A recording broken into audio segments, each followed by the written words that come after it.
Okay, so it is really my great pleasure and honor to present on behalf of the author team this report.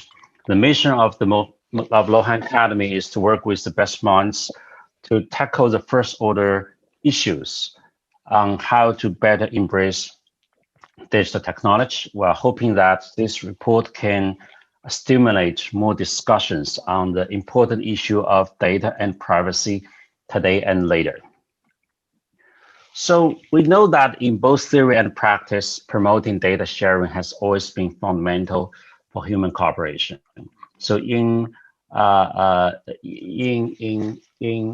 Douglas North's words, the fundamental problem of cooperation is for individuals to attain knowledge of each other's preference and likely behavior. It has been a century-long practice to list publicly everybody's name, address, and telephone number in the yellow pages. And in industries such as finance or healthcare, the so-called knowing your customer or KYC is the prerequisite to obtain satisfactory services. So sharing information is so important that, as Hayek pointed out, it is the economic problem of society, because only by doing so can we utilize the knowledge that is not given to anyone in its totality. So when we're writing up this report, we also get to realize that even though information is not data, or data is not information, but if data economics in these days is pretty much the information economics in the digital era. And in that regard, so many great minds have explored how to overcome the obstacles of information. And many of you, including Mike Spence, Ben Holmstrom, Chris Readers, Aaron Ross, Eric Mosking, and Patrick Polt, and many of you, great minds. We're so honored to have you here to understand to have studied the nature of information so well. And today we'll talk about the nature of data and how should we deal with it. Now, so in our view, that in order to understand some key issues in data economics, which we call data calculus, we have to have an integrated approach that can combine the understanding of the value of data versus some of the key issues, such as how shall we understand and protect personal privacy, and how should we understand and implement the ownership and the benefit distributions from data, and what is the relation between the big data and market competition. Now, while we are understanding the impact, the nature of big data, we probably should also be inspired by big data. And in the words of the Ronald Coase, we do not want blackboard economics in pure theoretical models. What we need is more empirical evidence. So the inspiration is most likely from the patterns, puzzles, anomalies arising from the gathering of data, particularly when we need to understand the new patterns to break out existing habits of thoughts. So let me first discuss a bit how should we understand people's privacy attitude and their behavior. So there's a global phenomenon that is called privacy paradox, which says that pretty much in any country, like in Europe, in the United States, and in China, that is no different. The majority of the people say that they have huge concerns about privacy. And that claim is so much that we are given the impression that privacy abuse must be very severe. But in the meantime, in any of those countries, not only those countries, but other countries we don't list, people are very willing to share information at a very little reward. So this is very perplexing. So one potential interpretation then is that probably people have no choice. It's like, let's say if you do not want to share your personal information on Facebook, if you don't want to log in, then you are shut out. So that hypothesis motivates us to provide in our report one of the largest big data studies on personal information related to the to the personal information choice behavior.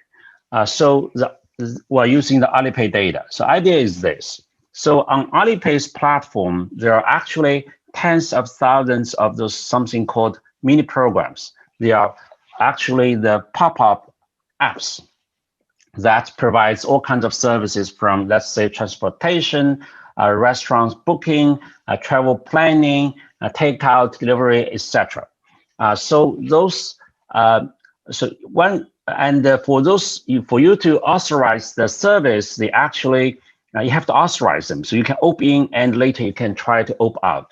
Now, well, it can be argued that because Alipay has more than 1 billion users, so it will be hard for especially Chinese users not to use it. But then for those mini programs, users do have a choice. Those mini programs varies by their degree of necessity and their sensitivity of the request information.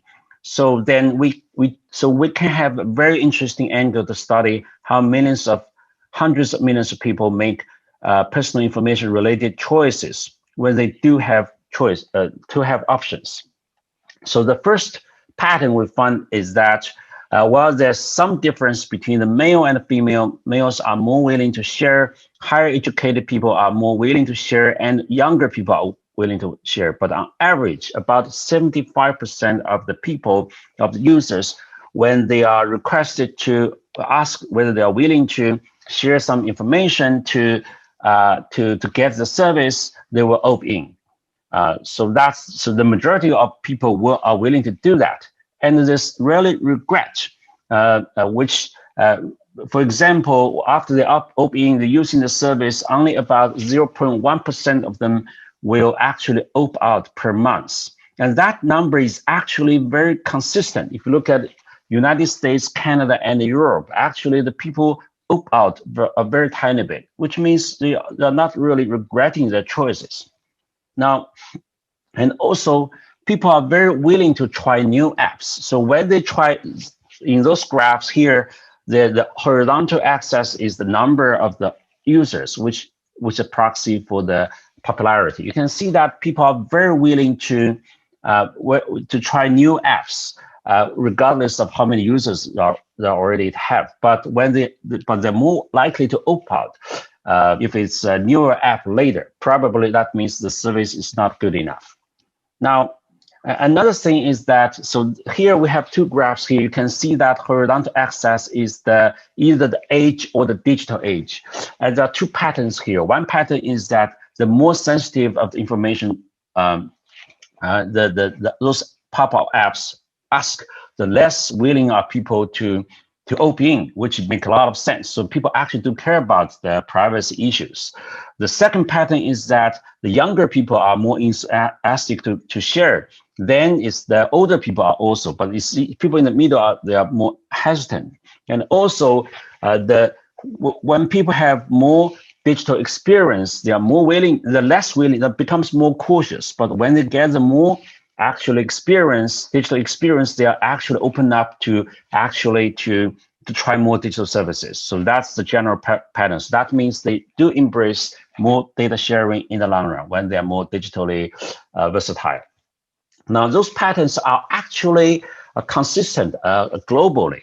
So there's this privacy index in the past several decades, and we can find that about 3/4 of the people are only less than a quarter of the people are the so-called data fundamentalists, which means they are really not liking to share much data, and the majority of people they are willing to share. We're very consistent with what we observe in China.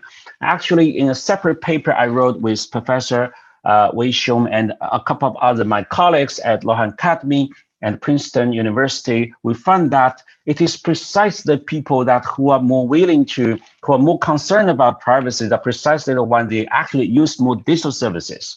So with the title of our paper is the privacy paradox and the digital demand. So what the point here is that why do people want to share the personal information? Because they are willing to share more, and they want to get more services, and they're very willing to do that. In the meantime, they are concerned about privacy. So that's the a big picture message here. Now, the second point I want to talk about is so that must mean that there's a lot of the value coming out of data, as Mike just mentioned. So let me quickly just mention several things as we are all familiar. One is that, of course, we know that the data exchange is essential for connecting supply and demand. For example, in the digital age, in the traditional age, usually a local store only serve people, let's say, within 10 kilometers. But now online, with the e-commerce, the average distance between sellers and buyers is about 1,000 kilometers. So that the traditional, the so-called gravity model was broken, and that means much more opportunities. So so the data exchange is essential for this to happen. And also data sharing makes us to be smarter in the area of finance, as some papers by Professor Luohan and his colleagues, and he's also online here. They found that with the digitized information, that a lot of SMEs are able to get the financial support for the first time without collateral at a large scale. And that Professor Holmstrom also mentioned that information has become the new collateral in the digital age. And there's another paper by Jing and Sun, and they are both from Harvard. They are rating scholars at Luohan Academy. They also found that the new startups nowadays, there's too much information that they learned because of information sharing. They quickly learned. Then the sales just jump up relative to the ones who do not adopt using the collected information from the platform. Now, then what happens if there's no personal information are used in the recommendation? Just Mike brought up this topic. There's another paper which by Professor Sun and his colleagues, and he's also a co-author of this report. They found that if we shut out, this is so interesting, if we shut out the personal information in the recommendation, we find that quickly the recommendation will converge to the standards, the top brands, as we experience in the industrial age.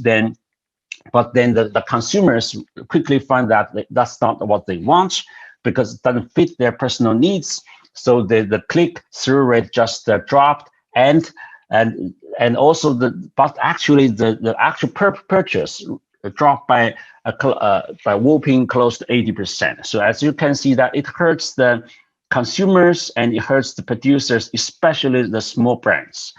Now, finally, another thing is that data sharing builds the trust. As Tedless Steve will tell you that information sharing is so crucial for building trust.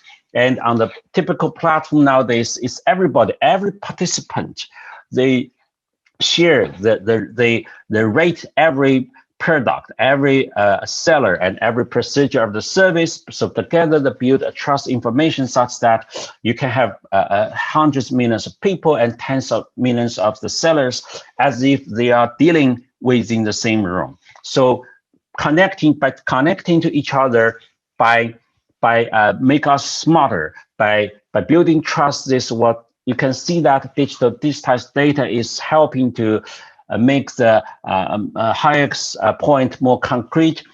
So that's I think that's some of the points of where the value of data come from, and also from our paper.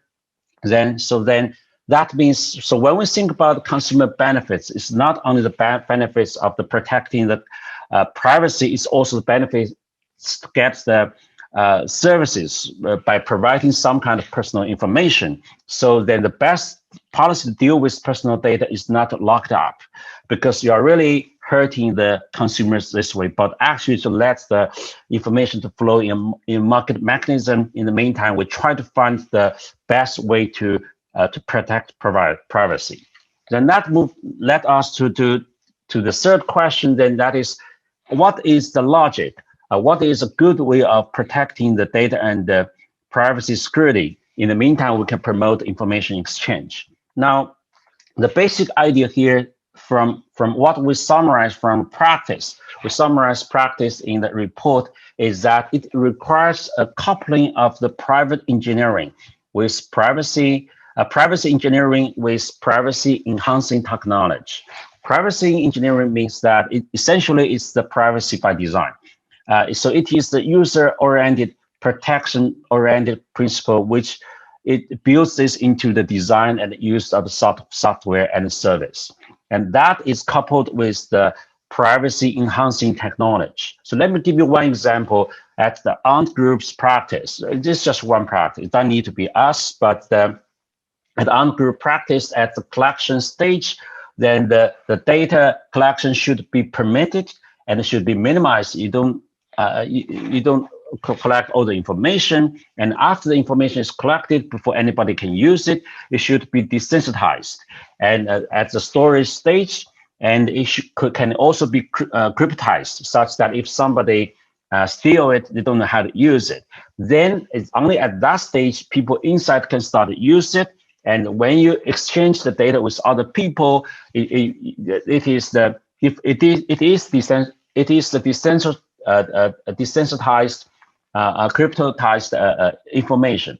And one good example of the privacy engineering is of the privacy enhancing technology is called multi-party calculation. So here, more and more, when the data is actually being exchanged in a third-party environment, so that you can.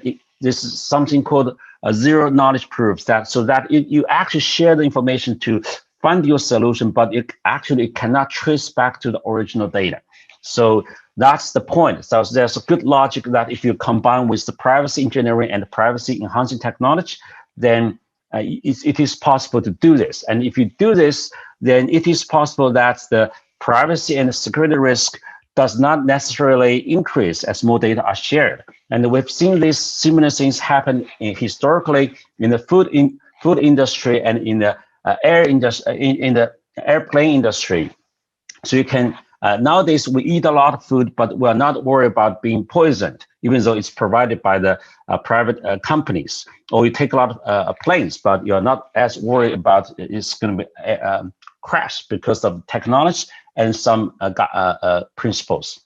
Now, so that the fourth point I want to talk about then is we already talk about some kind of the how should we understand privacy issues and some of the value of the data. Now, so we probably need an integrated framework to understand how to understand private data and privacy. So here, we've been trying to say that the data exchange is the fundamental drive of economic activity, innovation, and benefits. So we should provide the data flow. In the meantime, we should protect the rights of the data subjects. Now, so beneath that, so how do you do that? As we think we have to build this based on the nature of data and information. So there's a couple of important essential features of data. One is the non-rivalry, which means data is not oil. That feature means it's more like fire that can be passed on. Now, it also means that there could be unlimited numbers of the ownership and the use of the data without consuming itself. Now, so that brings up interesting issues. Who produce data? So in our view, then that actually data producer are not necessarily the data subjects. For example, I'm talking, the information that I'm talking, I'm the data subject, is related to me, but that piece of information is being produced actually by all the participants today. And you produce it by using your eyes and your ears. If you do not believe me, you can close your eyes, you're going to have a different set of information. So you're actually producing it using your organs. And so we have a lot of so you get that piece of information. So that the point here is that the data producers are not necessarily the data subjects. As a data subject, I have no. I'm giving you your 5-minute warning. Got it. I'm getting there. So as the data subject, actually, I have no incentive or I did paid no cost to produce this information. I'm just talking.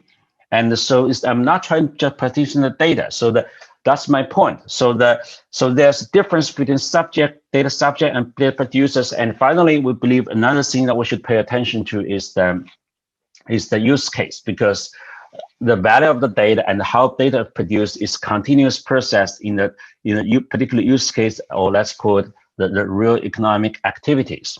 Now, the second feature of data is that it's non-separable. The data subjects and the data producer are non-separable. So if we put those things together, that implies that probably we should not grant sole ownership of the data to the data subjects. You could have multiple versions of ownership. The point of protecting the privacy is more about how protecting is the privacy in when data is being used. And finally, we should have a market-driven mechanism that can decide how to distribute the benefits. And in the data sharing, everybody is already beneficiary of the data sharing. Now, so let me move on to the.